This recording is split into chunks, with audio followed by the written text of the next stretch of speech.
Welcome, my friends. This is Maniacal Incorporated, and we return to Sirip Vaults, where things are not going very well. A force of pure and utter evil has descended upon the fort. It has left a trail of destruction in its wake, and it has claimed the lives of over a dozen dwarves. The good news, however, is that I have managed to trap it. No, I'm not talking about the forgotten beast that's on the screen at the moment. He's trapped way below in the caverns. He's doing no harm. No, this 11-year-old child, this is the bane and terror of Sirip Vaults. Mossus Mengemel Nuden.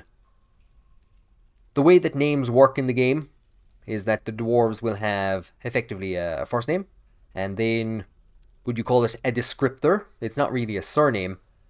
And every once in a while, they will get titles, and these titles come when they get a certain amount of notable kills. I think it's around 5.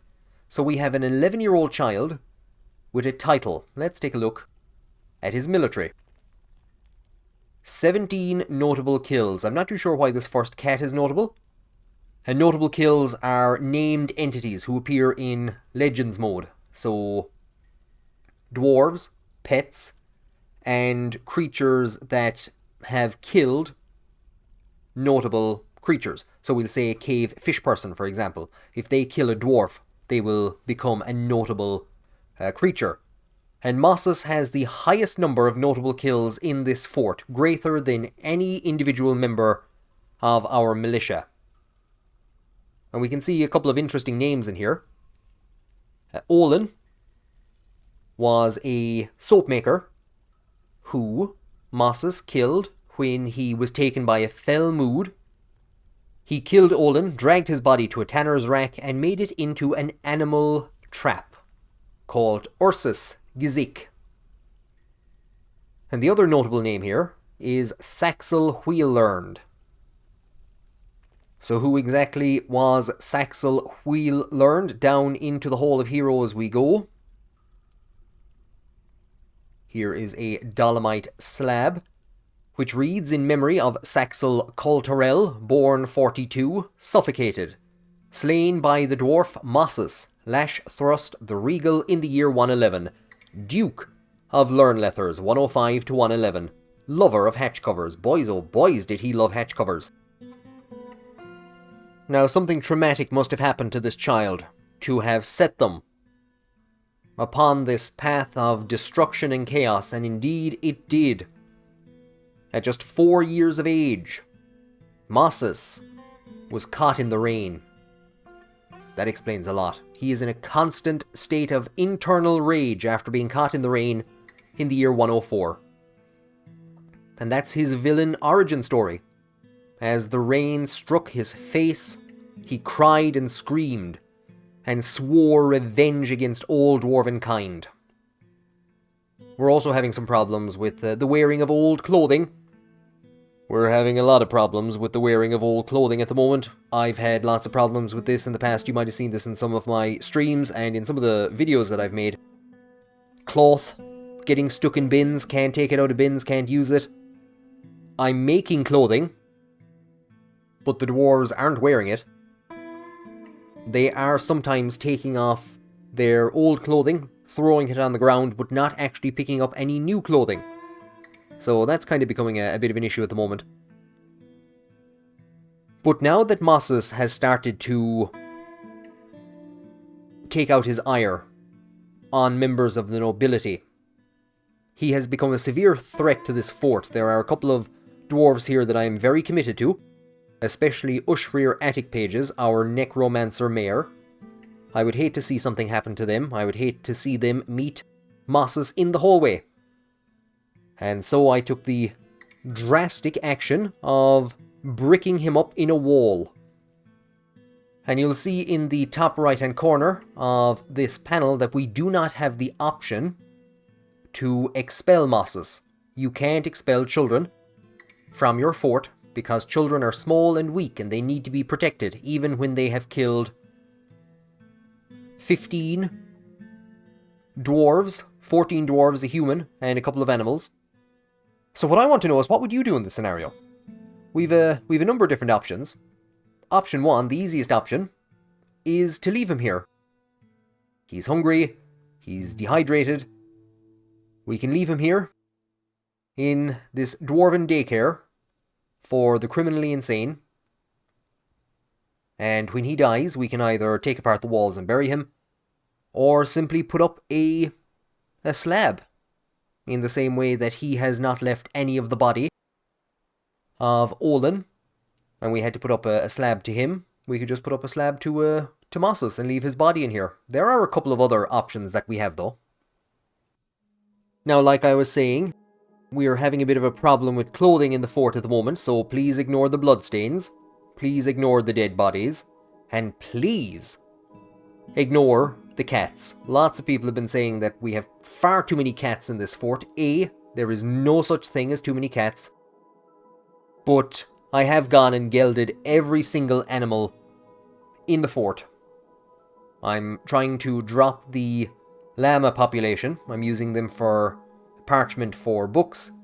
And the cats are being killed off randomly by a variety of the riots, basically. The riots are keeping the actual pet population in control. But this area here is directly under, I won't say it's directly under, but it's almost directly under where Mossus is trapped. So Mossus is on elevation 44, and if we go down a level, we have this area here. What I could do is mine in here and basically create a prison. I'd have to put a door. I would then have to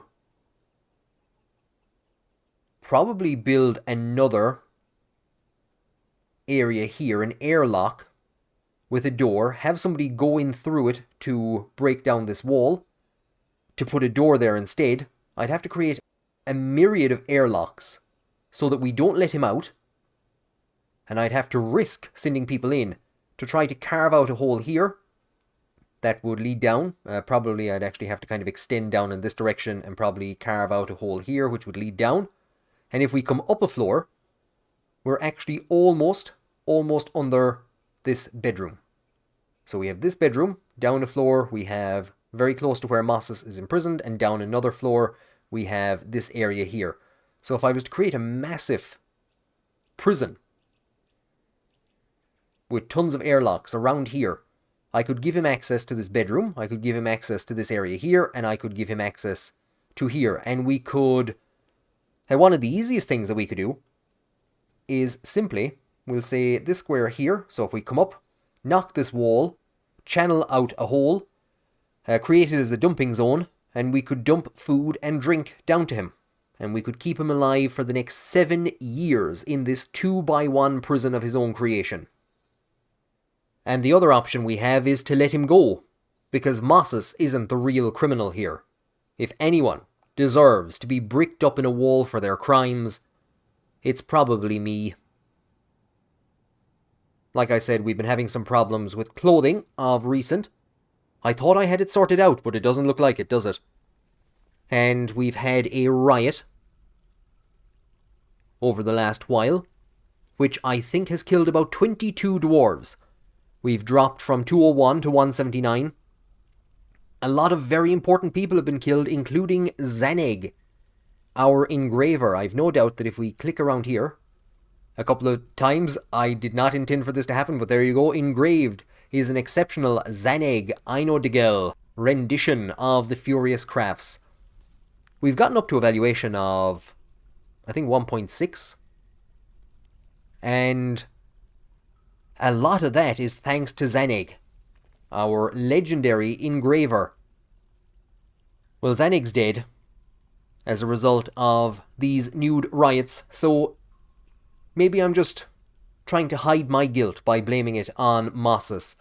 But those are our 3 options. Leave him in the wall to die, try to set up a convoluted system of airlocks and different floors to keep him alive for the next 7 years, keep feeding him, drop some clothes into him if we ever get them made, and try to keep him alive for 7 years until we can either put him in the militia or exile him. Or the final option is to just release him. What would you do if you had Mossus, Mengamel, Newton, running riot in your fort, what would you do? Because I know you probably want to see him released here, the way he can wreak more terror on me and my fort, but what would you do in your fort? I haven't decided what we're going to do with him yet, but with him trapped in the walls, we have dealt with the problem. We have isolated the problem. So I think this is pretty much the only way that you can deal with criminally insane children, is to lock them up in the walls. If you have any other suggestions, do post them below. I know Ailmancer, who streams Dwarf Fortress on Twitch, suggests waiting for them to go to sleep and forbidding the door. That is actually a tremendous idea. I did see Mosses go into somebody's bedroom and beat them to death. I could have forbidden the door at that stage, but I foolishly thought, you know what, maybe they're just injured, maybe they're not going to die. It was actually an axe dwarf, a fully armed axe dwarf, asleep, and Mosses killed them. And that was the final straw. But what would you do with the criminally insane children that run riot in your fort? Do you have criminally insane children? If not, then you're playing the game wrong. You've done something terribly wrong, and you should be ashamed. Thank you for joining me on this quick trip to a very bloody Syrup Vaults. And hopefully, if it's still standing, you'll join me here again in future.